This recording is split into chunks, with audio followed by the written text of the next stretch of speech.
Bismillahirrahmanirrahim. Assalamualaikum warahmatullahi wabarakatuh. Waalaikumsalam warahmatullahi wabarakatuh. Jadi memang penyakit gagal ginjal ini termasuk penyakit yang tidak bisa disembuhkan menurut dokter. Jadi hanya darahnya yang dicuci, disaring lah istilahnya ya. Dan itu bisa 2 kali seminggu. Dan biasanya kreatinin lebih di atas 1 biasanya. Jadi barometer normal itu 1 atau lebih dikit atau kurang dari 1, tapi 1 itu barometernya. Nah, gagal ginjal inilah yang menjadi momok. Ini nggak bisa disembuhin. Jadi dia cuci darah sampai meninggalnya. Antara dia meninggal ada 2 kemungkinan, hartanya habis atau dia mati. Jadi itu aja. Serem sekali ya. Iya. Ya memang gagal ginjal begitu. Ya dokter ya sudah. Ya tiap minggu 2 kali harus cuci darah. Udah nggak mikir dia gimana sembuh. Karena yang rusak adalah ginjalnya. Ginjalnya. Kalau memang mau ya ditransplantasi ginjal. Itu adanya nanti di Cina biasanya kan gitu. Kenapa? Ya sana kayaknya di Cina itu juga menanam ginjal, jadi bisa dipanen itu pakai di bulan tertentu atau tahun itu panen. Ginjal ya. Udah tumbuh ginjal. Iya, ya seperti itu di Cina karena banyak, karena memang kalau di sana bisa aja legal ya. Kalau di Cina itu legal, kalau yang lain biasanya rata-rata banyak yang nggak legal. Kalaupun legal itu nyarinya susah karena jual beli ginjal kan tidak boleh. Betul ya. Nah sebenarnya gagal ginjal ini insya Allah yang saya amati, saya teliti itu insya Allah dari menyimpan marah yang berhari-hari, berminggu-minggu dan terus menerus, dan itu kontinu menyimpan marahnya itu. Jadi setiap hari ada aja marah, sampai besok pun ada aja marah yang dia simpan. Benar. Dan dia itu marah ada 2 kemungkinan. Kalau dia umurnya belum 45 dan dia kena gagal ginjal di umur 30, 25, nah ini biasanya dia marah sama orang tuanya yang dia simpan. Umpamanya orang tuanya nyakitin ibunya, bapaknya nyakitin ibunya, dia tahu. Umpamanya bapaknya itu selingkuh dan tahu dia selingkuh dan ibunya selalu dipukulin. Nah ini kan marah dia sama bapaknya. Bapakku itu selingkuh tapi yang mukulin ibuku terus. Nah dia marah, dia ada dendam. Nah, ini kan marah terus menerus terus. Kalau dia dengar bapak ibunya berantem itu selalu ibunya yang kalah. Dia selalu benci sama bapaknya. Marah terus. Nah itu bisa jadi gagal ginjal bagi si anak. Bisa jadi gagal ginjal bagi si anak karena anaknya kan nggak ngerti, ibunya juga nggak tahu, bapaknya juga nggak tahu.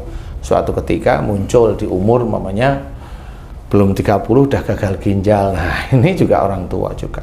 Gagal ginjal ini juga sama, bahwa itu disebabkan dari perbuatan si anak itu sendiri kalau sudah akil balik. Sebenarnya orang tua yang kalau saya contohkan seperti itu rata-rata memang seperti itu. Karena orang tuanya cerai, kemudian dia ikut ibunya, nggak taunya cerainya karena selingkuh mamanya. Nah dia kan selalu dengar cerita bapakmu dulu gini, akhirnya jengkel sama bapaknya. Nah itu juga menyebabkan dia marah yang disimpan kepada ayahnya. Dan itu tidak ada orang yang tahu. Nah rusaknya ginjal insya Allah salah satunya itu. Salah satunya yaitu menyimpan marah.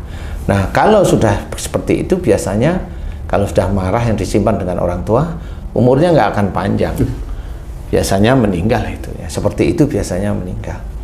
Nah ini yang harus kita siasati, bagaimana jangan sampai kita mendapatkan dampak dari gagal ginjal yang itu momok bagi setiap orang yang terkena gagal ginjal. Itu momok, dan orang yang emosionalnya nggak pernah bisa sembuh, nggak bisa dihentikan, itu gagal ginjal terus dia sampai meninggalnya.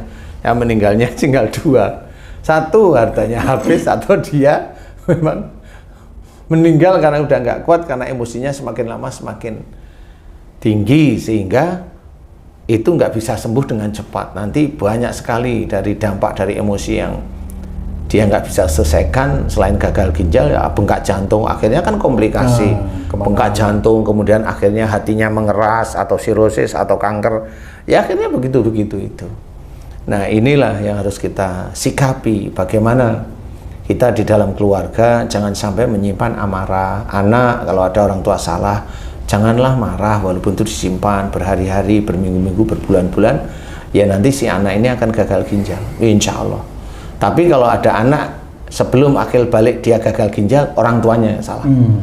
Insya Allah dia menyimpan marah dengan orang tuanya. Jadi dia menyimpan marah, orang tuanya si anak menyimpan marah dengan kakek atau neneknya, udah itu. Dan itu jelas. Nah itu kalau memang ingin diberi kesembuhan sama Allah Ta'ala, ya harus minta maaf sama orang tuanya, mohon ampun kepada Allah Ta'ala. Seperti itu. Nah kayak umpamanya temenmu itu Tung, nah ini umurnya berapa pada waktu dia kena gagal ginjal? Di atas umurnya 50 tahun. Di atas 50 tahun berarti sama pasangannya laki biasanya.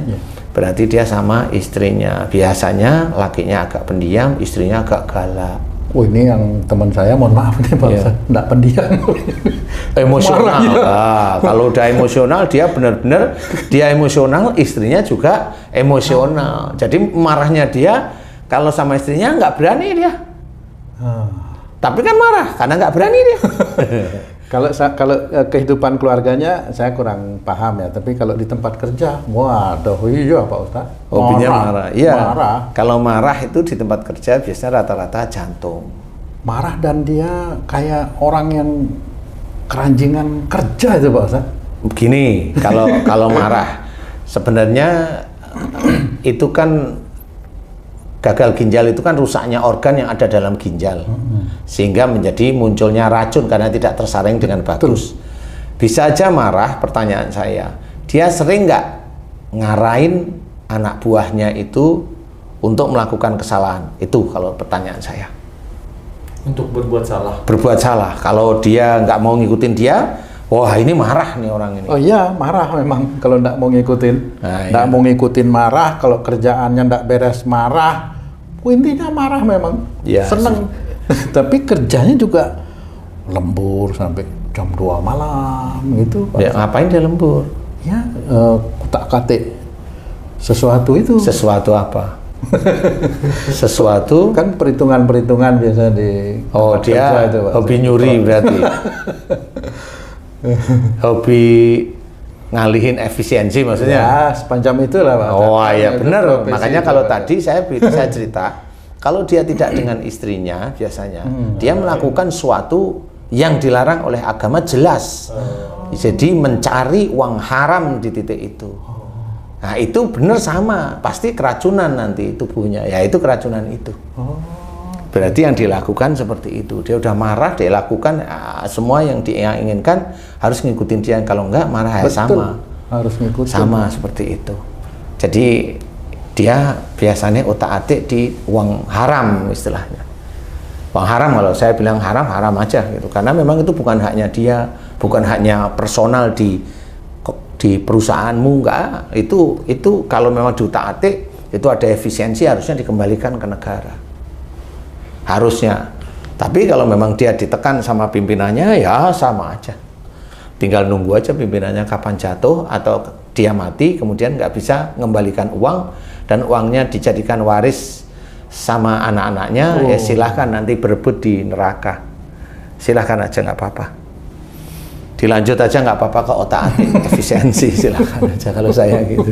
Ya nggak apa-apa kalau memang hobi di situ kan nggak apa-apa ya, silahkan. Dan itu aja. kelihatan sekali di fisik beliau itu, di tangannya itu sering mohon maaf kayak koreng. Ya itu karena dia agresif di dalam melakukan pekerjaan. Agresif dia itu. Jadi agresif dan sensitif, nanti gatel di gini. Khususnya di tangan. Kalau dia di pekerjaan di tangan. Betul banget. Kalau dia korengnya banyak di tangan, ditanyain korengnya banyak di mana? Di tangan, di kaki enggak. Berarti dia agresif di pekerjaan dan emosional. Agresif dan penuh inisiatif juga tuh Pak Ustaz. Untuk mencari terobosan-terobosan apa namanya itu? Kalau di proyek kan kita nyari yang lebih murah itu Pak Ustaz, itu memang penuh dengan inisiatif memang tuh. Beliau Lebih murah, barangnya lebih murah dan bisa diganti kan gitu ya. bisa diganti ya, cuman selisihnya itu saya nggak tahu lari kemana itu kan memang. Ya, jadi gitulah, ya utak-atiknya biasanya di sih situ. diambil. Ya. Nah, biasanya gagal ginjal itu, tapi rata-rata itu marah yang disimpan di dalam keluarga. Ya. Bisa aja dengan pasangan, rata-rata dengan pasangan. Rata-rata ya.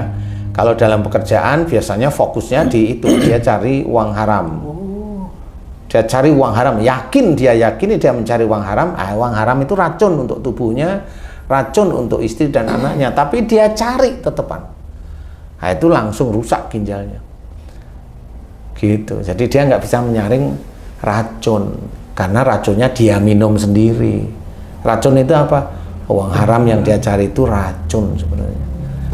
Bisa dengan itu, insya Allah walau a'lam ya, bisa.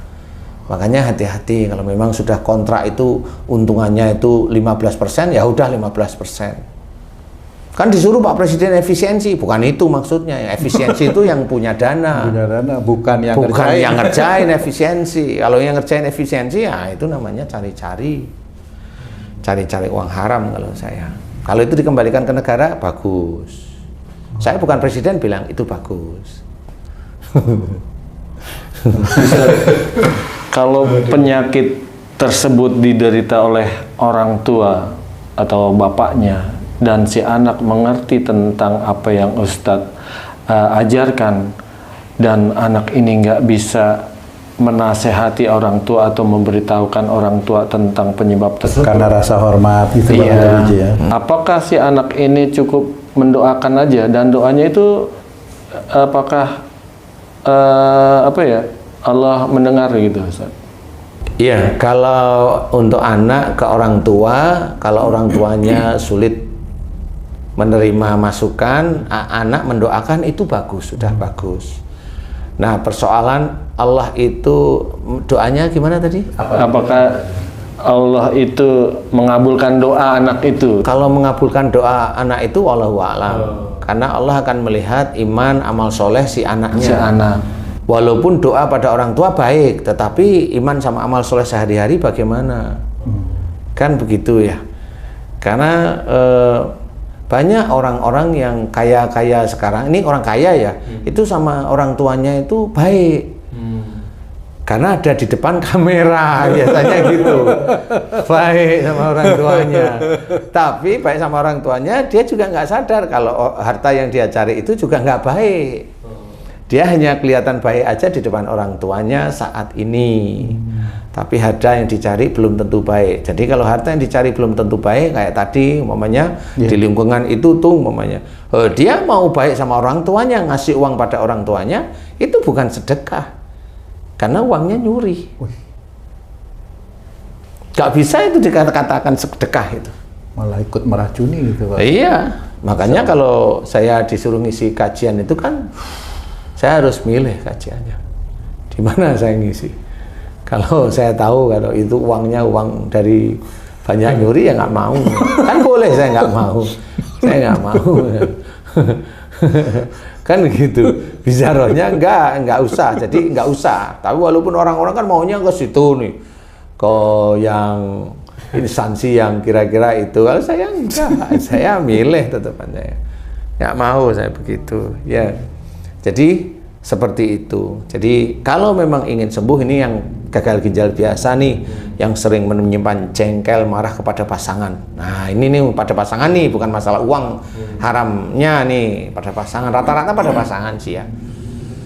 Jadi gini, harus sadar betul kalau itu polanya, jadi perilakunya yang sering menyimpan marah itu harus diakui kepada Allah Ta'ala.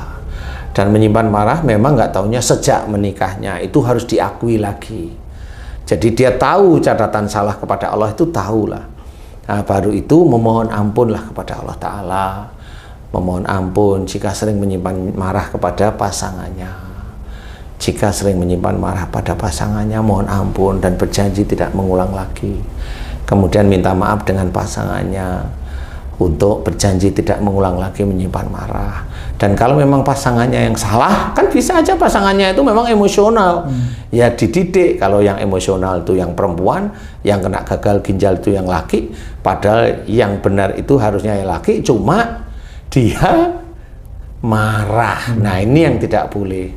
Nah, tetap harus dinasehatin istrinya agar istrinya tidak arogan, tidak egois, tidak maunya sendiri. Jadi suami sebagai imam itu bingung ya. Kalau mamanya mau suaminya sembuh ya bilanglah sama istrinya yang arogan, yang emosional, yang ini ya. Kalau kamu masih begitu, aku cari lagi loh. Gitu. Gitu, cari pendamping yang lebih lembut daripada kamu. Mau nggak gitu?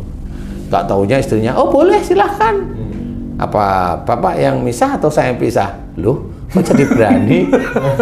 Nggak taunya istrinya itu memang sejak dulu selingkuh. Kebetulan suaminya bilang begitu. Ya sudah, kalau sudah seperti itu ya pisah. Kalau sudah jelas begitu pisah. Karena itu yang akan menjadi, kalau nggak pisah akan menjadi rusaknya iman.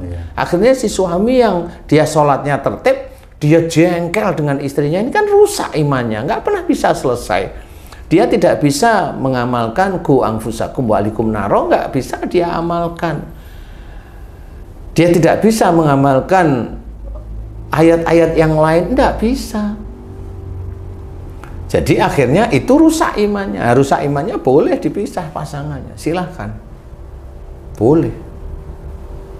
Mamanya kamu tuh, mamanya istrimu itu sulit di ini ya, boleh kalau kamu berani. Nggak boleh alasan berani. Daripada ribut itu nggak boleh. Oh, nggak boleh kalau itu. Nggak taunya memang kamu yang bikin ribut lah. Nggak boleh. Tapi yang jelas, alasan itu jelas, merusak iman, nah itu boleh, itu dipisah. Boleh, silahkan. Tapi kalau bukan masalah iman, hanya masalah sendiri, memang hobinya ribut berdua, ya jangan. Itu maunya kamu kalau begitu, ya nggak boleh. Jadi harus mohon ampun kepada Allah, minta maaf kepada pasangan. Kalau pasangannya yang bikin dia itu sering jengkel, sering menyimpan jengkel terus-menerus, kasih tahu pasangannya dengan baik-baik, dengan baik-baik. Kalau pasangannya nggak bisa, ya gimana lagi? Silahkan. Insya Allah mudah-mudahan itu bisa. Doa yang baik, kemudian diulang terus, doa diulang terus, diulang terus. Nah, insya Allah kalau memang dia termasuk orang yang beriman, dia termasuk orang yang mencoba melakukan amal-amal soleh, dan dia taubat beneran, nah, mudah-mudahan itu insya Allah bisa dikabulkan oleh Allah Ta'ala. Insya Allah ya, amin, amin ya rabbal alamin. Baik, terima kasih banyak pencerahannya Pak Ustadz mengenai gagal ginjal tadi. Wah, itu cukup mengerikan juga itu kalau harta yang dicari, tahu salah dicari terus menjadi racun. Ya, iya racun. Makanya bisa merusak ginjalnya, itu racun, itu jelas racun. Di samping dia harus berobat pakai duit, dan dia harus kembalikan duit yang dicari juga kan gitu. Itu ya, itu pada waktu dia berobat pakai uang yang haram itu tetap nggak dinilai oleh Allah Ta'ala. Masya Allah. Nggak dinilai. Nggak dinilai sama sekali, wong itu uang haram.